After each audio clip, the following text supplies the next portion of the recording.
কাঁচি নিয়ে এখন চলেছি কুমড়োর পাতা কাটতে বাড়ির সামনের বাগানে। বাড়ির সামনে আমাদের চাল কুমড়োর গাছ আছে, তো সেখানেই যাচ্ছি পাতা কাটতে, কারণ আজকে করব কুমড়ো পাতা দিয়ে চিংড়ি মাছের পাতুরি। বাড়িতে চিংড়ি মাছ এলে পটল চিংড়িটাই বেশি হয়, তো আমি কদিন থেকে বলছিলাম যে চিংড়ি মাছের পাতুরি করার জন্যে। তো মাসি বলল যে মেশো চিংড়ি মাছ নিয়ে এসেছে, তো আজকে পাতুরিটা যেন আমি বানাই। আর আমার রান্না করতে ভীষণ ভালো লাগে। আমি এর আগে মাঝে মাঝেই রান্না করতাম, কিন্তু এখন অনেক দিন হয়ে গেল না আমার কোনো রান্নাই করা হয়নি। তাই ভাবলাম যে রান্নাটা আজকে করাই যাক। তাই সকাল সকাল স্নান টান করে কাঁচি নিয়ে সোজা চলে এসেছি বাগানে কুমড়োর পাতা কাটার জন্যে।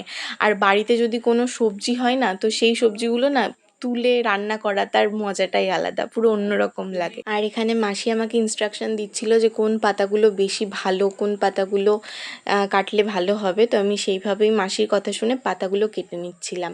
তো এখানে দেখো আমার কুমড়োর পাতা কাটা কিন্তু হয়ে গেছে। তো চলো এবার বাড়ির দিকে যাওয়া যাক। আর আমার পেজে আমি এইরকম ভিডিও কোনোদিন আপলোড করিনি। তোমরা সচরাচর আমার পেজে কেকের ভিডিওই দেখে এসছো, আর ভবিষ্যতেও সেটাই দেখতে পাবে।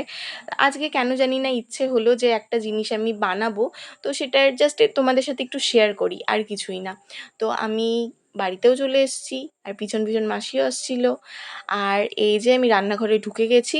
এবার আমি চিংড়ি মাছগুলোকে ভেজে নেব। সচরাচর পাতুরি করার জন্য চিংড়ি মাছগুলোকে কাঁচাই দেয়, কিন্তু আমি এখানে জাস্ট হালকা করে ভেজে নিয়েছি, ওই 2 মিনিট মতন। আর এদিকে আমি 2 চামচ সর্ষে, 2 চামচ পোস্ত আর 4টে মতো কাঁচা লঙ্কা বেটে নিয়েছি। আর তার মধ্যে আমি দিয়ে দিলাম লবণ, হলুদ, একটুখানা চিনি আর লাল লঙ্কার গুঁড়ো, তার সাথে সর্ষের তেল। আর এটা আমি খুব ভালো করে মিশিয়ে নিচ্ছিলাম। আর তারপর আমি ভেজে রাখা চিংড়ি মাছগুলো এর মধ্যে দিয়ে ভালো করে মিশিয়ে সেটাকে আমি আধ ঘন্টা মতন রেখে দিয়েছিলাম। আর ওইদিকে আমি যে কুমড়োর পাতাগুলো তুলে এনেছিলাম সেগুলোকে খুব ভালো করে ধুয়ে আমি লবণ মাখিয়ে রেখে দিয়েছিলাম, যে কারণে দেখো পাতাগুলো না নরম হয়ে গেছে। এরপর আমি যখন চিংড়ি মাছের পাতুরিগুলো করব, মানে পাতাটাকে যখন জড়াবো, আমার কোনো রকম অসুবিধেই হবে না।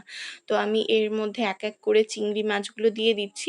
যদি চিংড়ি মাছটা বড় হয় তো একটা পাতার মধ্যে একটা চিংড়ি মাছই দেওয়া যেতে পারে, কিন্তু আমি যে চিংড়ি মাছগুলো নিয়েছি সেটা মাঝারি মাপের ছিল, তাই আমি একটার মধ্যে 5টা 6টা করে দিচ্ছিলাম। মাছের সাথে সাথে কিছুটা সর্ষের বাটা আর তার ওপর একটা করে কাঁচা লঙ্কা দিয়ে আমি সুতো দিয়ে খুব ভালো করে চারিদিক থেকে বেঁধে দিচ্ছিলাম, যাতে আমি যখন চিংড়ি মাছের পাতুরিগুলো ভাজবো তো কোনোভাবেই যেন ব্যাটারটা ভেতর থেকে বেরিয়ে না আসে। আর একটা কথা বলি, আমি কোনো রকম মাস্টার শেফ নই, আমি ভালো রান্নাও করতে পারি না, কিন্তু আমার রান্না করতে ভীষণ ভালো লাগে। আমি তাই তোমাদের কোনো রকম যে রেসিপি শেখাচ্ছি এরকম ভেবো না, আমি জাস্ট যেরকম যেরকম করেছি আমি জাস্ট তোমাদেরকে সেটা দেখাচ্ছি, আর কিছুই না। তো আমি এখানে এক এক করে সব পাতুরিগুলো বানিয়ে ফেলছিলাম। আর তোমরা কারা কারা চিংড়ি মাছের পাতুরি খেতে ভালোবাসো আমাকে পারলে একটু কমেন্ট করে জানিও, বা চিংড়ি মাছ বাদেও কোন মাছের পাতুরি খেতে তোমাদের ভালো লাগে আমাকে সেটাও জানাতে পারো। তো আমি এখানে কড়াই বসিয়ে অল্প একটু তেল দিয়েছিলাম, আর তেলটা একটু গরম হয়ে গেলে আমি গ্যাসের ফ্লেমটা একদম লো করে দিয়েছি। তারপর পরপর সব চিংড়ি মাছগুলো দিয়ে আমি 5 মিনিট করে এপিট ওপিট ভেজে নিয়েছি। ঢেকে ভেজেছিলাম, কিন্তু যেহেতু একা হাতে আমি ভিডিওটা করছিলাম তাই আমি টোটালভাবে ভিডিওটা নিতে পারিনি। তো দেখো চিংড়ি মাছের পাতুরিগুলো কিন্তু আমার রেডি হয়ে গেছে। দেখে কেমন লাগছে জানিও, চাইলে তোমরাও একদিন ট্রাই করতে পারো।